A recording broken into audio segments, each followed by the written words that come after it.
ఓం నమో గురుభ్యః. సత్సంగ సభ్యులందరికీ మరలా మా స్వాగతం. మనం ఇప్పటికే 2 సంవత్సరాల పైగా ఉపనిషత్తులు శ్రవణం చేస్తూ వచ్చాం. ఈశావాస్యం దగ్గర నుంచి బృహదారణ్యకం వరకు 10 ఉపనిషత్తులు పాఠం చెప్పుకున్నాం. అంతేగాక ఒక 10 రోజుల పాటు ఆ 10 ఉపనిషత్తుల మీద ఒక బ్రహ్మాండమైన సింహావలోకనం కూడా చేసి ముగించాం. దీనితో ప్రస్థానత్రయంలో మొట్టమొదటి ప్రస్థానం సమాప్తమైంది. ప్రస్థానమునంటే అర్థం మార్గమని. ఇక్కడ మోక్ష మార్గమే ప్రస్థానం. మన జీవితానికి గమ్యం ఏదైనా ఉందంటే అది మోక్షం. మోక్షం అనే మాటకు అర్థం ఈ సంసార బంధంలో నుంచి బయటపడటం. ఇదే మన పాలిటికి ఒక పెద్ద సమస్య. సమస్యను సమస్యగా ఎవ్వడూ దగ్గర ఉంచుకోడు, ఇష్టపడడు కూడా. సమస్య వచ్చి నెత్తిన పడుతుంటే దానికి పరిష్కారం చేసుకోవాలనే ఉంటుంది ప్రతి వాడికి మనస్సులో. ఇందులో అపవాదం అనేది లేదు, అంటే ఎక్సెప్షన్ అనేది లేదు. సర్వే సర్వత్రా ఇదే సూత్రం. అలాంటప్పుడు ఆ మోక్షం అనే గమ్యాన్ని చేర్చే మార్గం ఒకటి కావాలి మనకు. మార్గంలో ప్రయాణం చేస్తేనే గాని గమ్యం చేరలేము. గమ్యం ఎంతైనా గొప్పది కావచ్చు, కానీ ప్రయాణం అనేది చేయనంత వరకు ఆ గమ్యం చేరటం అసంభవం. అలాంటి ప్రయాణ మార్గం ఏదైతే ఉందో దానికి ప్రస్థానమని పేరండి. ప్రస్థానమనంటే ప్రయాణించే మార్గం. ప్రస్థానత్రయం అన్నాడు. త్రయం అంటే 3, మార్గాలు 3 అని అర్థమవుతూ ఉన్నది పైకి చూస్తే. కానీ అపర విద్యలైతే 3 కాదు 30, 300, 3000 ఉండవచ్చు. కాని మార్గాలు పరవిద్యలో మాత్రం మార్గం అనేవి ఎన్నో లేవు, ఒకే ఒక మార్గం. వేదమే చెబుతున్నది ఈ విషయం. నాణ్యః పంథా అయనాయ విద్యతే. అయనాయ అంటే గమ్యం చేరటానికి, నా విద్యతే లేదు, ఏమీ లేదు. నాణ్యః పంథా మరొక మార్గమే లేదు, ఉంటే ఒకే ఒక మార్గం ఉంది అని వేదం ఘంటాపథంగా చెబుతూ ఉన్నది. కారణం ఏమంటే గమ్యాన్ని బట్టి మార్గం అనేది నిర్ణయం అవుతుంది. నీవు న్యూయార్క్కి వెళ్ళాలి, కారులో వెళ్ళలేవు, బస్సులో వెళ్ళలేవు, ట్రైన్లోనూ వెళ్ళలేవు. ఆ మాటకొస్తే సముద్రం దాటి వెళ్ళాలి కదా. అంచేత దానికి ఒకే ఒక సాధనం, అది విమానం. అలాగే చంద్రమండలానికి వెళ్ళాలనుకో, అప్పుడు విమానం కూడా పనికిరాదు. చేతనైతే ఒక రాకెట్ తయారు చేసుకుని, నీకు ధైర్యం ఉంటే, ఊరికే తయారు చేసుకున్నా సుఖం లేదు, నీకు ధైర్యం ఉండాలి, గుండె నిబ్బరం ఉంటే ఆ రాకెట్లో కూర్చొని వెళ్ళిపో. ఒక 3 లక్షల మైళ్ళ దూరం ఉన్నది. అంచేత గమ్యాన్ని బట్టి ప్రయాణం చేసే మార్గం అనేది ఉంటుంది. ఇప్పుడు గమ్యం మోక్షం, దాన్ని చేర్చే మార్గం ఒకే ఒకటని చెప్పాం. ఒకే ఒకటి అయినప్పుడు మార్గం కూడా 2, 3 అని మనం ఎప్పుడూ ఊహించకూడదు, ఒకే ఒకటి అయి ఉండాలి. కారణం ఏమంటే ఆ గమ్యం ఒకే ఒకటి గనుక. ఏదది? పరమాత్మ స్వరూపం. ఎక్కడ ఉందది? ఎక్కడ పడితే అక్కడ ఉంది. ఎక్కడ పడితే అక్కడ ఉన్న పదార్థాన్ని చేరటానికి ఏమి మార్గం అని అడుగుతావా? ఎన్నున్నాయి మార్గాలని లెక్క పెడతావా? ఇది ఎలాంటిదంటే ఆకాశాన్ని చేరాలి అని మనం ప్రయత్నిస్తున్నాం అనుకోండి. దానికి మార్గాలు ఎన్నున్నాయంటావు? ఎన్నో లేవు, ఒకే ఒక మార్గం. అది ఏదో కాదు, ఈ భూమండలాన్ని వదిలేసి పైకి ఎగిరిపోవడమే. అది అమెరికాలో చేసినా ఆ పైకి ఎగిరిపోవటమే తప్ప మరేం లేదు. ఆసియాలో చేసినా అలాగే పైకెగిరిపోవాలి, ఆస్ట్రేలియాలో చేసినా అలాగే వెళ్ళిపోవాలి. భూమిని వదిలేసి పైకెగరటం అనే మార్గం ఒక్కటి తప్ప విడిచి మరో మార్గం ఏదైనా ఉందా ఆకాశంలోకి వెళ్ళటానికి? చెప్పండి, లేదు కదా. అలాగే చిదాకాశ స్వరూపమైన పరమాత్మను కూడా చేరటానికి అది కేవలం స్పేస్ అయితే ఇది కాన్షియస్ స్పేస్. అది జడమైన ఆకాశం అయితే ఇది చేతనమైన ఆకాశం. పరమాత్మ అంటే ఏదో కాదు, చిదాకాశం.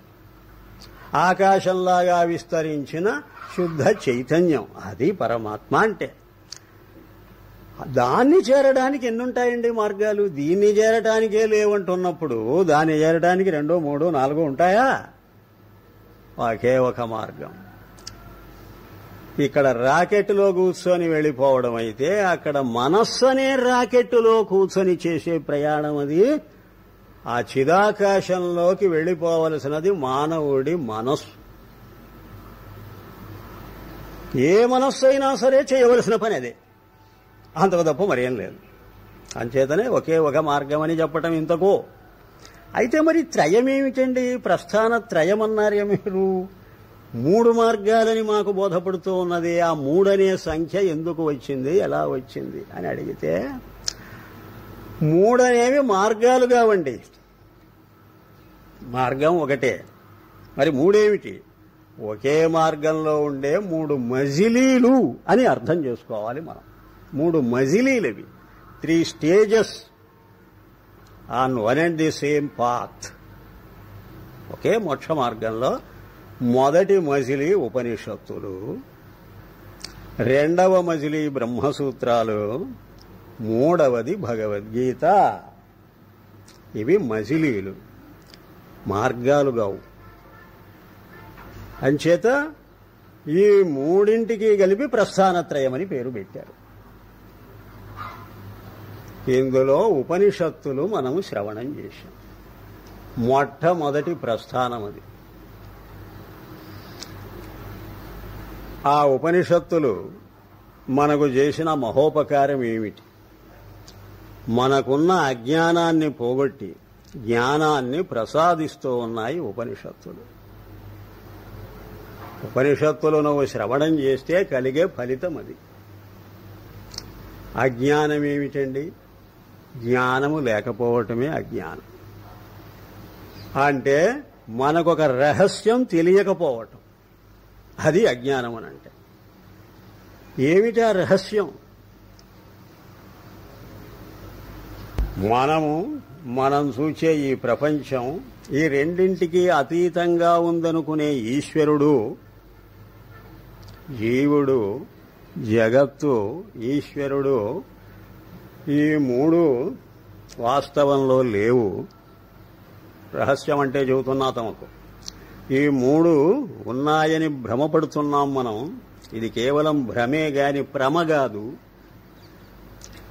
ఇది false notion, it is not right knowledge.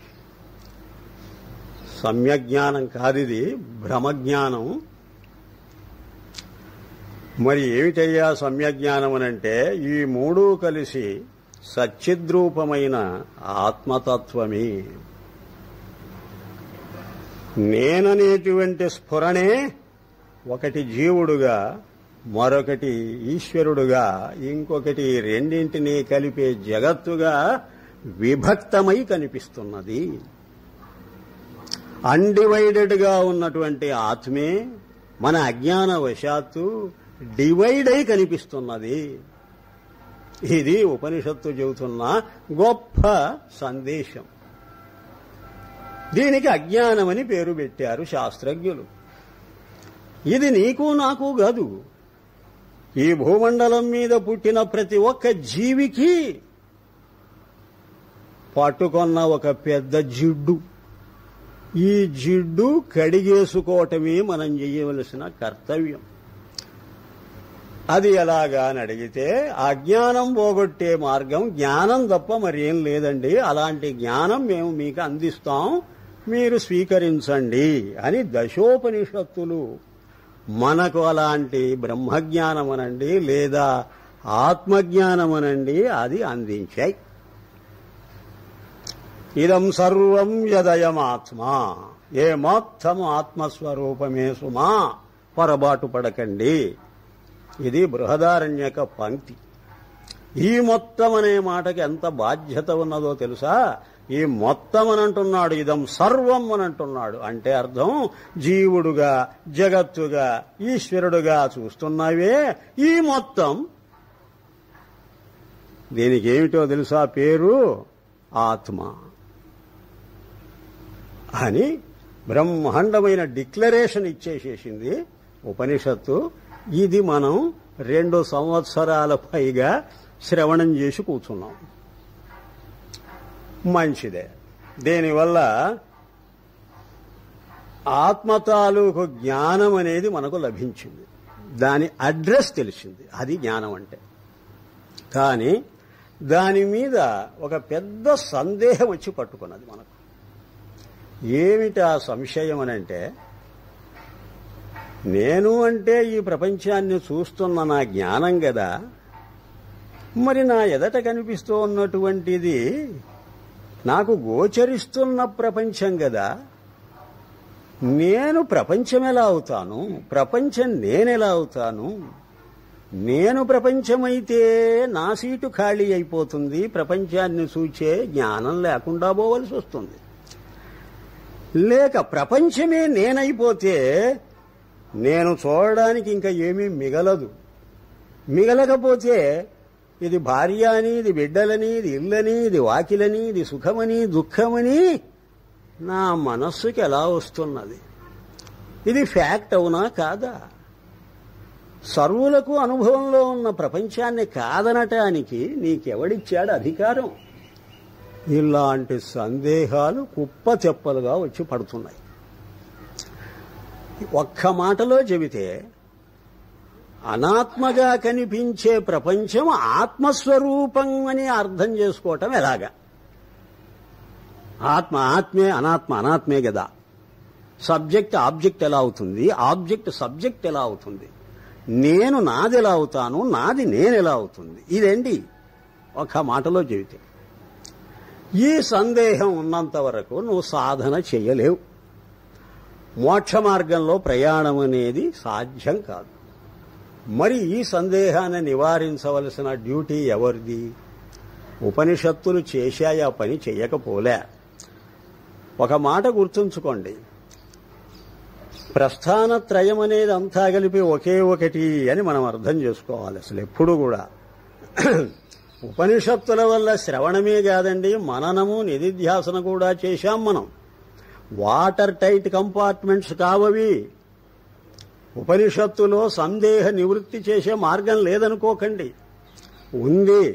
కానీ అది గుప్తంగా ఉంది, ప్రకటమై కనిపించటంలే, డామినెంట్గా లేదని అర్థం. అంచేత శ్రవణం వరకే ఉపనిషత్తులను మనం ఉపయోగించుకుంటున్నాం. పోతే ఈ సంశయం పోగొట్టే డ్యూటీ ఎవరు పెట్టుకున్నారని అడిగితే బ్రహ్మసూత్రాలు పెట్టుకున్నారు. బ్రహ్మసూత్రాలు ఎందుకు వచ్చాయి లోకంలోకి? నీ మనస్సుకు ఎలాంటి సందేహం ఉన్నా దాన్ని పటాపంచలు చేయడానికే బ్రహ్మసూత్రాలు అనేవి ఏర్పడ్డాయి. అవి మననం చెయ్యాలి మనం. ఉపనిషత్తులు శ్రవణం చేస్తే బ్రహ్మసూత్రాలు శ్రవణం కాదండి, మననం చెయ్యాలి. మననం అనే మాటకు అర్థం విచారణ అని. విచారణ అంటే ఏమిటండి? హేతు దృష్టాంత. హేతు అంటే రీజన్, దృష్టాంత అంటే example or illustration or application. నువ్వు ఒక థియరీ చదువుతావు, అది బలపరచటానికి ఒక హేతువు చూపుతావు. దానికి ఉపపత్తి, హేతువు అని 2 పేర్లున్నాయి. ఆ హేతువు చెప్పి అక్కడికి ఊరుకోకుండా ఒక దృష్టాంతం ఇస్తావు. ఈ రెండింటి వల్ల ఆ విన్న విషయం బాగా మనసులో నాటుకుంటుంది, బలపడుతుంది, స్థిరపడుతుంది. మనం ఏం విన్నాం? ఉపనిషత్తుల వల్ల శ్రవణం చేశామని కదా చెప్పాం. శ్రవణం అంటే వినడమే కదా. ఏం విన్నావు నువ్వు? జీవ జగదీశ్వరులుగా భిన్న భిన్నంగా కనిపించే ఈ ఇదంతా ఆత్మస్వరూపంగా ఒకటే సుమా, ఇన్ని లేవు, ఉన్నది ఒకటే, అది నీ స్వరూపమే అని గొప్ప రహస్యం కదా చెప్పింది ఉపనిషత్తు. అది విన్నాం. ఆ విన్న మీదట మనకు సందేహం ఏర్పడాలి. ఆ సందేహం నివృత్తి చేసుకోవటానికే ఇప్పుడు మననం చెయ్యాలి, అనగా విచారణ చెయ్యాలి. ఏమిటా విచారణ? హేతుపూర్వకంగా, దృష్టాంతపూర్వకంగా దాన్ని బాగా బలపరుచుకోవాలి. అలాంటి మననాన్ని ప్రసాదించేదే బ్రహ్మసూత్రాలు. పోతే మననం చేశాం, సందేహాలన్నీ నివృత్తి అయిపోయాయి, నిశ్చయ జ్ఞానం కలిగింది. దీనికే కన్విక్షన్ అని పేరు. మనస్సుకు నిశ్చయం ఏర్పడ్డది, ఇదంతా బ్రహ్మమే, ఇదంతా ఆత్మస్వరూపమే, మరొకటి ఏది లేదు, ఇక్కడ విజాతీయమైన పదార్థమే లేదు అనేటువంటి దృఢ నిశ్చయం ఏర్పడ్డది. ఆఫ్ కోర్స్ ఆ నిశ్చయం మనస్సులో కలిగిందే గాని జీవితంలో తొంగి చూడాల. భావం ఎంతదో భౌతికమైన ప్రపంచం కూడా అంతదే. అది ఐడియా అయితే ఇది థింగ్. మనసులోనేమో భావం, బాహ్యంలోనేమో నామరూపాత్మకమైన ప్రపంచం. భావంలో బాహ్యంలో అన్నమాచార్యులు చెప్పినట్టుగా భావంలో బాహ్యంలో కూడా నీకు ఆత్మస్వరూపమే అనుభవానికి రావాలి. అది కండిషన్. సత్యసున్నమై మానసికంగా అర్థం చేసుకున్నామే గాని జీవితంలో దాన్ని ప్రవేశపెట్టి నీ మనస్సులో ఎలాగైతే సర్వము బ్రహ్మమనే భావం ఉందో, కళ్ళు తెరిచినా మూసినా, జాగ్రత్త అవస్థలో గాని, స్వప్నావస్థలో గాని, సుషుప్తి అవస్థలో గాని, మూడవస్థలలో కూడా నువ్వు ఏ పని చెయ్యి మానేయి, నీకంతా బ్రహ్మమే సాక్షాత్కరిస్తున్నదా అని ప్రశ్న వేస్తే దానికి సమాధానం చెప్పుకోవాల్సిన బాధ్యత ఉంది నీకు. నా మనసులో అంతా బ్రహ్మమేనండేనంటే జీవితంలోనూ అని అడుగుతాం. కనుక ప్రతి కదలికలో, జీవితం అంటే ఏమిటి? మనస్సుతో కదిలినా జీవితమే, అది మెంటల్ లైఫ్. వాక్కుతో ఏ ప్రసంగం చేసినా అది జీవితమే, అది వోకల్ లైఫ్. శరీరంతో ఏ చేష్ట చేసినా అది జీవితమే, అది బాడీలీ ఆర్ ఫిజికల్ లైఫ్. నీకు జీవితం 3 విధాలు తెలుసుకో: మనో, వాక్, కాయ. ఈ త్రికరణాలతో చేసే ప్రతి చలనం, ప్రతి కదలిక జీవ జగత్తీశ్వరుడుగా కనిపించకూడదు. మరి ఎలా కనిపించాలి? సర్వము ఆత్మస్వరూపంగానే వినటం కాదు, కనటం. భగవత్పాదుల భాష్యం గుర్తొస్తున్నది, గీతాభాష్యం. యత్ పశ్యతి, ఏది చూస్తున్నావో, యత్ శృణోతి, ఏది వింటున్నావో, యత్ స్పృశతి వా, ఏది చేత్తో ముట్టుకుంటున్నావో, తత్సర్వం, అది అంతా కూడా వాసుదేవయేవ. వసతి దివ్యతి. వాసుదేవ అంటే కృష్ణుడు కాదని ఎన్నో మార్లు చెప్పాను తమకు, ఇహ మరిచిపోకండి ఆ విషయం. వసతి దివ్యతి అంటే అస్థి భాతి, అంటే existence and awareness, that's all. అది వాసుదేవ అనే మాటకు అసలైన అర్థం. ఇదంతా ఉంది, ఉన్నట్టు స్ఫురిస్తున్నది, అంతకు తప్ప ఇంకే విశేషం లేదు అని సర్వసామాన్యంగా ఈ సృష్టిని అలికేసినట్టు చూడగలిగితే, ఏవం గ్రహావిష్ట బుద్ధి అన్నారు భగవత్పాదులు. ఒక దయ్యం పట్టినట్టు ఈ భావము నీ మనస్సును గట్టిగా పట్టుకుంటే అప్పుడు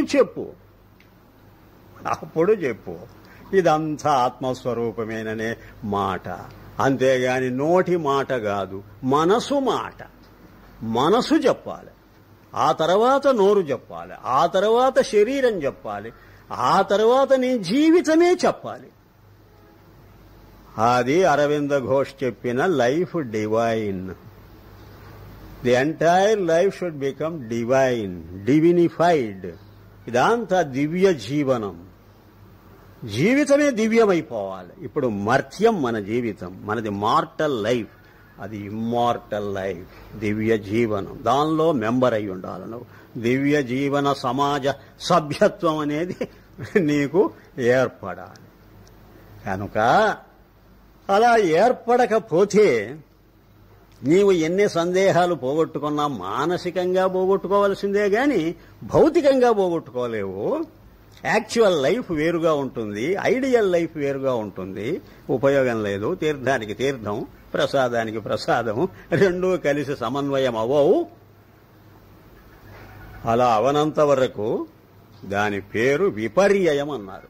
దీనికి విపర్యయం అనే దోషం.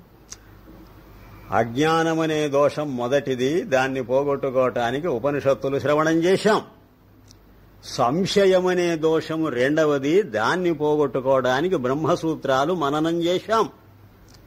పోతే విపర్యయమనే దోషం. విపర్యయమనగా ఉల్టా సీదాని. సీదా కాదులేండి, ఉల్టా. సీదా అయితే మంచిదే, ఇది ఉల్టా. ఉల్టా అంటే పల్టా, పల్టీ కొట్టింది. ఏమిటా పల్టీ? సర్వము ఆత్మస్వరూపంగా చూస్తే అది సీదా, సరిగా చూడడం అని అర్థం. సీదా అంటే దాన్ని తల్లకిందులుగా చూచాం. అంటే ఆత్మను జీవ జగదీశ్వరులనే అనాత్మ రూపంగా చూచాం. ఏకాన్ని అనేకంగా చూచాం. నన్ను నాదిగా చూచాం. అహమును మమగా చూచాం. ఎన్ని రకాలుగా చెప్పమంటారు.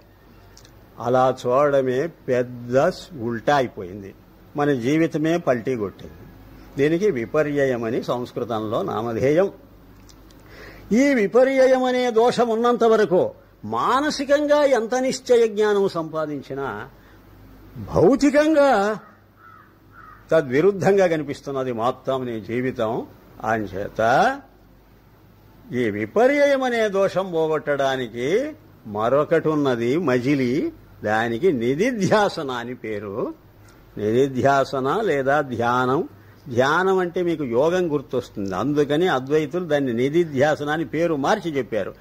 యోగులు చెబుతారు ధ్యానమని, జ్ఞానులు చెబుతారు ధ్యానమని. వారిది మెడిటేషన్, మాది మెడిటేషన్ కాదు, రియలైజేషన్. 26 సార్లు చెప్పాను నేను.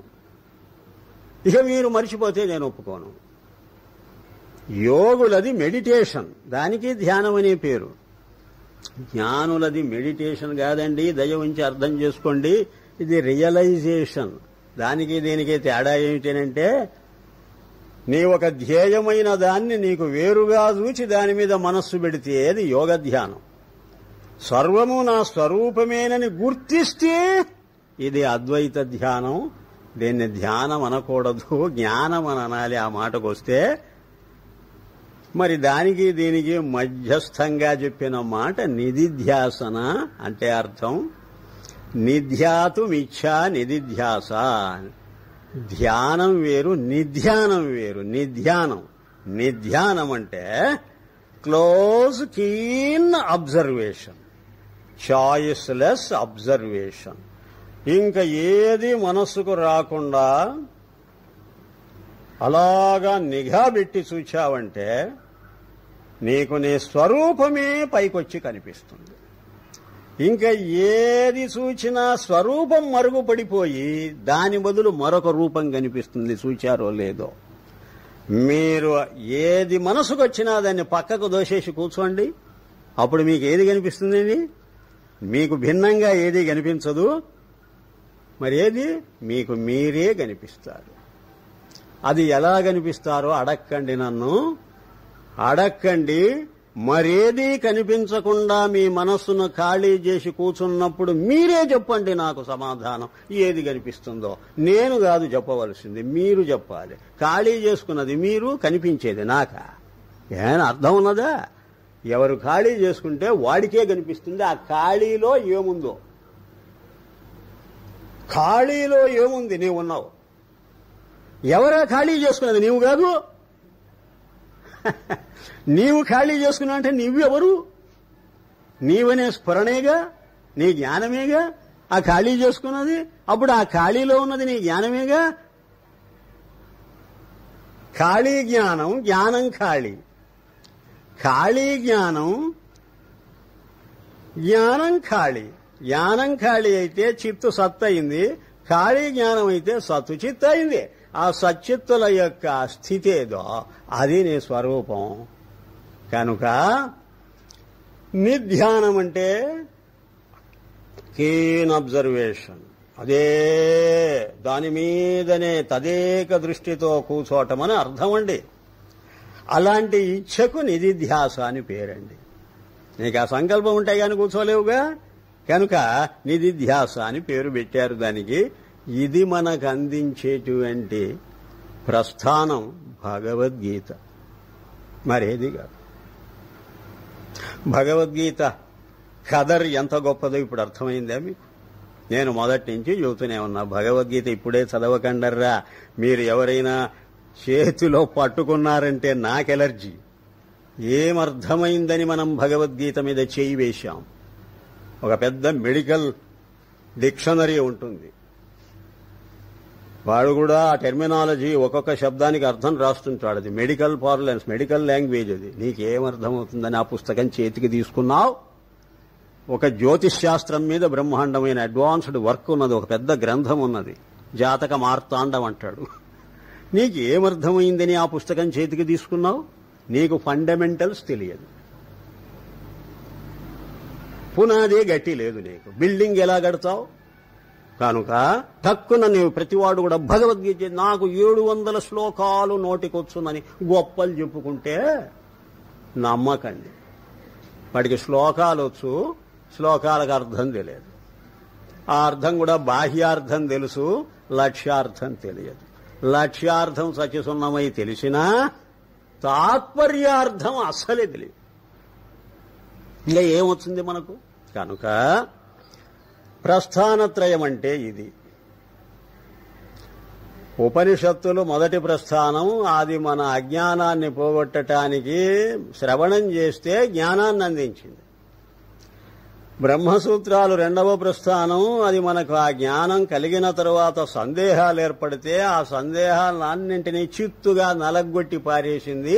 మననమనేటువంటి ప్రసాదం మన చేతికి అందించి పోతే శ్రవణమైంది, మననమైంది, అజ్ఞానం తొలగిపోయింది, సందేహాలు నివృత్తి అయిపోయాయి. కానీ ఇల్లలకగానే పండగ కాలేదు. ఆ సందేహాలు మానసికంగా పోతే పోవచ్చు, మళ్లీ లోకంతో వ్యవహరించేటప్పుడు ఆ దృష్టి నిలవాలి. అది అసలు చివరికి అనుభవం. ఆ దృష్టి వస్తూ పోతూ ఫ్లిక్కర్ అవుతుంటాయి లైట్స్, అలాగా ఫ్లక్చువేట్ అవుతూ పోతే సుఖం లేదు. కనుక అది గట్టిగా నిలబడాలి. ఎక్కడా? మనసులోనే కాదు, జీవితంలో కూడా. అప్పుడు మొత్తం జీవితమంతా బ్రహ్మమయం, ఆత్మమయం, సర్వం విష్ణుమయం జగత్ అని అన్నట్టు సర్వం ఆత్మమయం జగత్. ఇది ధైర్యం. అది మనకు భగవద్గీత అంటే నిధిధ్యాసన చేస్తే కలిగేటువంటి గొప్ప ఫలితం. ఇది ప్రస్థానత్రయం అనే దాని విషయం. ఇందులో మనం 2 సంవత్సరాల నుంచి మొదటి ప్రస్థానం చదివి ముగించాం. ఇంతకు మనం చేసిన ఘనకార్యం ఇది. రెండవ ప్రస్థానం ఇంకా మనం దానిలో ప్రవేశించాలి. ఇప్పుడు ప్రవేశించబోతున్నాం.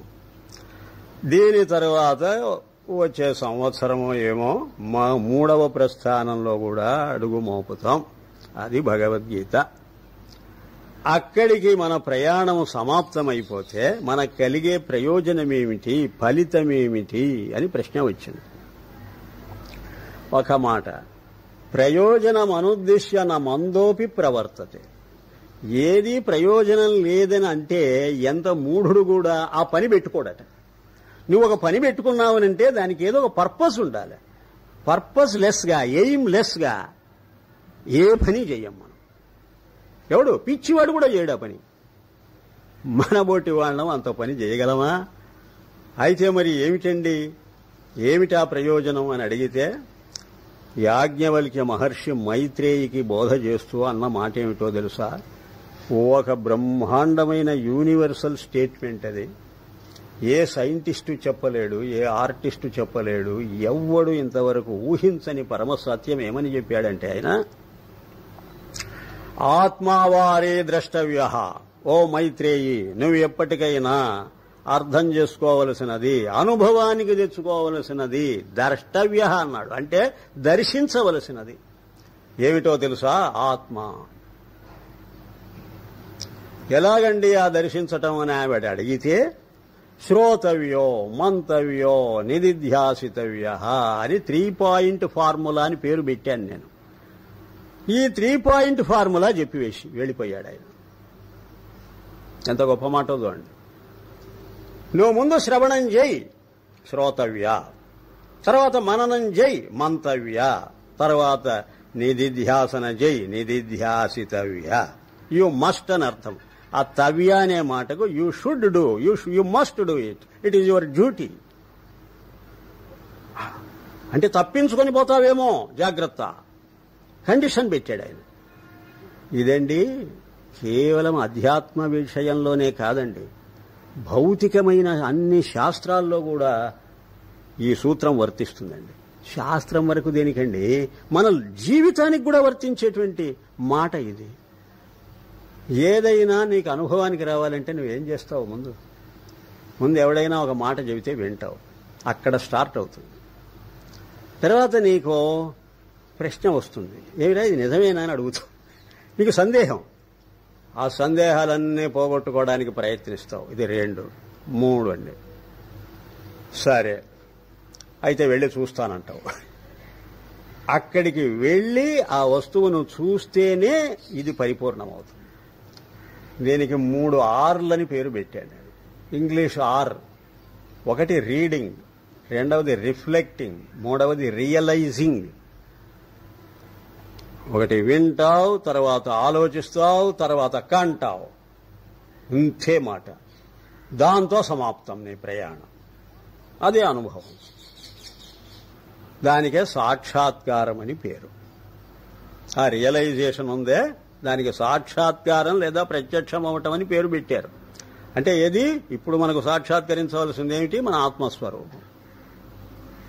ఎక్కడుంది అది? ఎక్కడ పడితే ఎక్కడుంది. అయితే ఇప్పుడు నీకు సాక్షాత్కరిస్తున్నదా లేదా? లేదు. ఏం చేత? ఇక్కడే చూసుకుంటున్నావు. నాకు నేను కనపడకుండా పోవటం లేదండి. ఎంత ఆశ్చర్యం అంటే, ప్రతివాడికి తానున్నట్టు తనకు తెలుసునండి. ఎరా నువ్వు ఉన్నావా లేవా అంటే, ఎందుకు లేనంటే నేను ఉన్నానని అంటాడు. నేనున్నాను అని దేన్ని దృష్టిలో పెట్టుకుని అంటున్నాడో అక్కడ వచ్చిందండి ఉన్నదంతా. ప్రమాదం అంతా అక్కడ ఉందండి. శరీరాన్ని దృష్టిలో పెట్టుకుని అంటాడే గాని ఎంత కామన్ మ్యాన్, ఎంత సైంటిస్ట్, ఎంత ఆర్టిస్ట్, ఎంత రిచువలిస్ట్, ఎంత స్పిరిచువలిస్ట్, ఎవరినే మీరు పలకరించండి. ఒరే నీవెక్కడున్నావురా అంటే, నేను ఇక్కడే ఉన్నాను కదా అని పొలం చేసే రైతు దగ్గర నుంచి ఐన్స్టీన్ లాంటి సైంటిస్ట్ వరకు ఏడిచే ఏడుపు ఇదే. నేనండి అని అంటాడు. ఐన్స్టీన్ ఎవరిని చూచి నేనంటున్నాడు? నాకు చెప్పమనండి వాడిని. ఆ న్యూటన్ ఎవరిని చూచి నేనంటున్నాడు? వాడి శరీరాన్ని చూచి అంటున్నాడు. శరీరానికి బయటికి వచ్చి ఇదంతా నేనే. అది గొప్ప జ్ఞానం అండి. అలాంటి సైన్స్ ఒకటే ఉన్నది, సూపర్ సైన్స్. అదే అబ్సల్యూట్ సైన్స్, అదే అద్వైత వేదాంతం. అంతకు మించి మరి ఏది లేదు.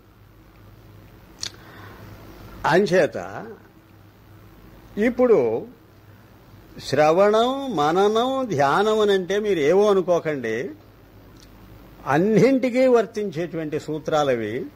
ఇక వేదాంతానికి తప్పనిసరి. ఎందుకంటే ఇంతవరకు అనుభవంలో లేని విషయం చెబుతున్నది వేదాంతం. మిగతా శాస్త్రాలు అంతో ఇంతో మనకు కొంత అనుభవం ఉంటే ఇంకో కొంత భర్తీ చేస్తాయి. ఇది అది కాదు. సన్యాసి పెళ్లికి జుట్టుతో కూడా అప్పు తెచ్చుకోవాలట. వాడికి జుట్టు కూడా లేదు, బోడిగుండు. వాడు పెళ్లి చేసుకుందామని అపరబుద్ధి పుట్టింది వాడికి, ఒక సన్యాసికి.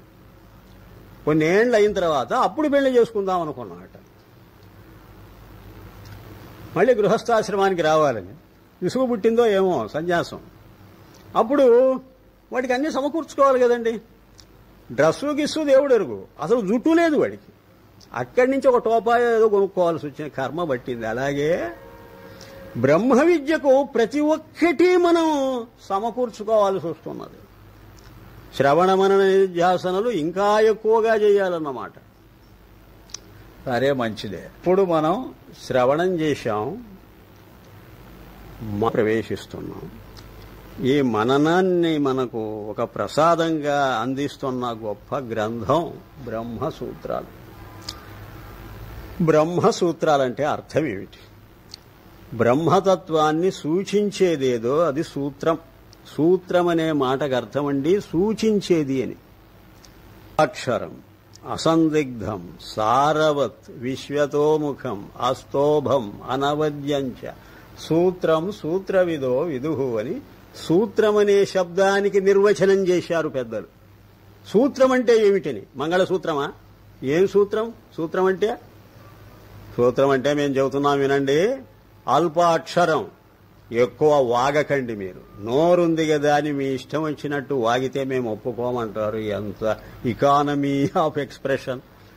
చాలా తక్కువ మాటలు మాట్లాడండి, తక్కువ మాటలు చెప్పండి ఎప్పుడూ కూడాను. అయితే తక్కువ మాటలు చెబితే మాకు సందేహాలు పోవే. అసందిగ్ధం, తక్కువ మాటలు చెప్పినా సందేహం అనేది ఉండకూడదు. కండిషన్ చూడండి, తక్కువగా మాట్లాడాలట, ఆ మాటల్లో మరి ఏ సందేహం ఉండకూడదట. మితంగా మాట్లాడుతూ సందేహ నివృత్తి కూడా చేసుకుంటూ ఉండాలి వెంటనే. సారవత్, ఆ తక్కువగా మాట్లాడిన మాట మళ్ళీ పనికిమాలిన మాట కాకూడదట. సారవత్, ఎస్సెన్షియల్, దానిలో ఉండేటువంటి ఎస్సెన్స్, దాని సారం అంతా అక్కడ ఉండాలట. చెత్తా చెదారం పక్కకు దోసిపారేసి అస్సలైన సారం ఏదో క్వింటెసెన్స్ అది ఉండాలి. తేనె సీసాలో పోసాం, అసలు ఆ తేనె ఎక్కడ దొరుకుతుంది? ఆ తేనె పెరలో. ఆ మొత్తం తేనె కాదు, ఆ తేనె టీగలు తేనె కాదు, ఆ తేనె తిట్టంతా తేనె కాదు. మరి ఏమిటి? అదంతా దోషదల వారేయాలి. దానిలో ఉండేటువంటి తేనె మాత్రమే తీసుకోవాలి. అది సారం అంటే. అదంతా దీనికి మనకు. అలాగే చెత్త చెదారం పక్కకు దోషిపారేయి. అన్వాంటెడ్ స్టఫ్ మాకు అనవసరం, తోసే. మరి ఏం కావాలి? నువ్వు సర్జరీ చేసినట్టు చేసేయాలి. సారవత్. సరేనండి, మితంగా మాట్లాడుతాం, సరే మంచిదే, సందేహ నివృత్తి అయిపోతుంది, సారాంశమే చెబుతాం. కానీ అన్ని విషయాలు కలిసి వస్తాయండి? తప్పకుండా. విశ్వతోముఖం, సర్వతోముఖంగా ఉండాలి. అన్నింటినీ కవర్ చేయాలి. ఏ పాయింట్ జారిపోకూడదు, సడలిపోకూడదు. ఎన్ని కండిషన్లు పెట్టారో చూడండి. ఆ స్తోభం, పొల్లు మాట ఉండకూడదు. అనవద్యం, నువ్వు చెప్పిన డెఫినిషన్ దాని మీద మళ్లీ పూర్వపక్షం ఎవడూ చేయకూడదు, ఎవడు ప్రశ్నించకూడదు. సూత్రం సూత్రవిదో విదుహో, అలాగా నువ్వు రాయగలిగితే అదట సూత్రం. షడ్దర్శనాలు సూత్రములేనండి. కపిలుడు రచించిన సాంఖ్యం సూత్రం అండి. పతంజలి రచించిన యోగశాస్త్రం సూత్రం అండి. గౌతముడు రచించిన న్యాయం సూత్రం అండి. కణాదుడు రచించిన వైశేషికం సూత్రం అండి. పూర్వమీమాంస రచించిన జైమిని మహర్షి ఉన్నాడే, ఆయనది సూత్రమేనండి. పోతే బాదరాయణ మహర్షి రచించబోతున్నాడు ఇప్పుడు బ్రహ్మసూత్రాలు, ఇది సూత్రమేనండి. 6 దర్శనాలు సూత్రంతో ప్రారంభమయ్యాయండి. పాశ్చాత్యులంతా సాష్టాంగపడ్డారండి భారతదేశాన్ని. మేము వాగలేక చూస్తున్నాం, వాల్యూములు రాయలేక చూస్తున్నాం. ఈ భారతదేశంలో మహర్షులు ఏమిటో ఒకే ఒక మాట మాట్లాడతారు, దానికి ఎంతైనా ఉంటుంది అర్థం. అద్భుతం ఇది. Brevity is the soul of wit అని ఇంగ్లీష్లో ఒక సామెత ఉన్నది. బ్రెవిటీ అనంటే సూత్రప్రాయంగా చెప్పటం అని అర్థం, సంగ్రహంగా చెప్పాలి. అందుకనే పెద్దలు ఎప్పుడు ఎక్కువగా వాగరు. వాళ్ళు మాట్లాడే మాట చాలా సంక్షిప్తంగా క్లుప్తంగా ఉంటుంది, ఎంతో అర్థం ఉంటుంది. దాని మీద మనం వాల్యూములు రాయవచ్చు. నువ్వు రాయాలి వాల్యూమ్, వాడు రాయడు. వాడు ఒక మాట అంటాడు, వెళ్ళిపోతాడు. ఆ మాటకి ఏమిట్రా అర్థం అని ఒక జీవోను ఇంటర్ప్రిట్ చేసినట్టు. గవర్నమెంట్ ఆర్డర్కు జీవో అని పేరు. ఆ జీవోను మేము అప్లై చేసుకోవాలంటే దానికి ఇంటర్ప్రిటేషన్. మా సూపరింటెండెంట్ ఎప్పుడు ఇంటర్ప్రిట్ చేసి ప్రిన్సిపాల్కు చెప్పేవాడు, అయ్యా ఇది అని. సూపరింటెండెంట్ మీద ఆధారపడాలి ఆఫీసరు, సెక్రటరీ మీద మినిస్టర్ ఆధారపడ్డట్టు. ఏమిటంటే వాడు ఇంటర్ప్రిట్ చేయాలి, లేకపోతే మనకి ఇంటర్ప్రిటేషన్ తోచదు. అలాగా బాదరాయణుడనే ఆచార్య పురుషుడు ఆయన గారు బ్రహ్మసూత్రములు రచించాడు. బ్రహ్మతత్వమంతా మీరు అర్థం చేసుకోవాలి అంటే ఈ సూత్రముల ద్వారా చేసుకోవాలి అని చెప్పాడు ఆయన. సూత్రం అంటే ఇంకొక అర్థం ఉందండి, దారమని. మంగళసూత్రం అంటే అదే కదండి,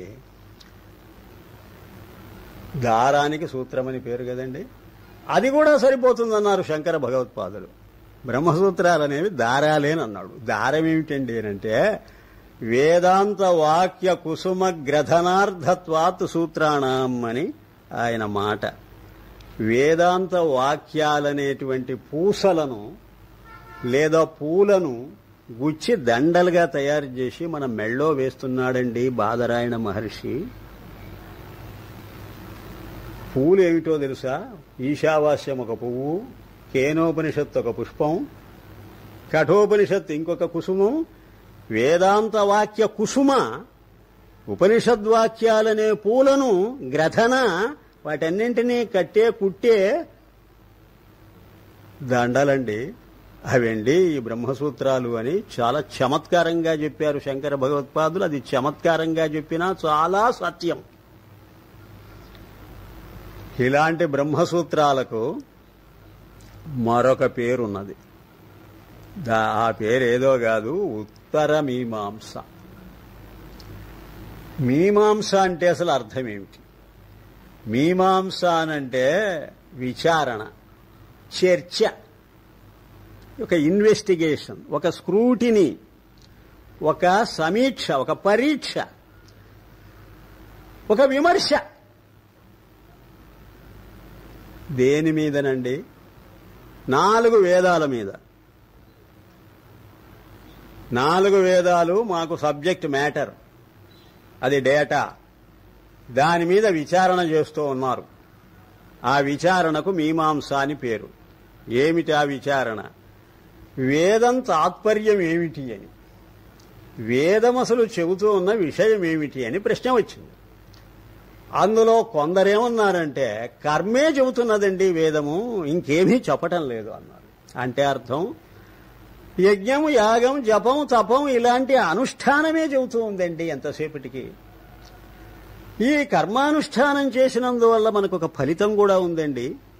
అది జీవితంలో రాదండి, మరణ అనంతరం వస్తుంది. అది స్వర్గమో, వైకుంఠమో, కైలాసమో, లోకాంతరాలకు వెళ్ళిపోతాం. ఆ తర్వాత మళ్లీ జన్మ ఎత్తుతామండి. ఉత్తమ జన్మ వస్తుందండి సత్కర్మలు ఆచరిస్తే. దుష్కర్మలు ఆచరిస్తేనేమో అధోజన్మలు, నికృష్టమైన జన్మ ఎత్తుతామండి అని. ఇలాగా కర్మానుష్ఠానమే వేదానికి తాత్పర్యం. అంటే the aim, the import of the Vedic literature కేవలము యజ్ఞయాగాది కర్మానుష్ఠానమేనని నిర్ణయించి పారేశారు. ఒకవేళ జ్ఞానాన్ని గురించి ఎక్కడైనా చెప్పిందేమో, చెప్పకుండా పోలేదు కదా, ఉపనిషత్తుల్లో అంతా జ్ఞానమే ఉంది కదా అని ప్రశ్నిస్తే వాళ్ళు ఏమని సమాధానం ఇచ్చారో తెలుసా? ఆ జ్ఞానం మీరనుకున్న ఆత్మజ్ఞానం కాదండి, బ్రహ్మజ్ఞానము కాదు.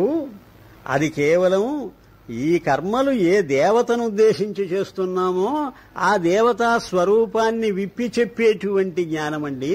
దేవతా జ్ఞానం జ్ఞానం అంటే, అంతేగాని బ్రహ్మజ్ఞానం అని బోల్తా బడకండి.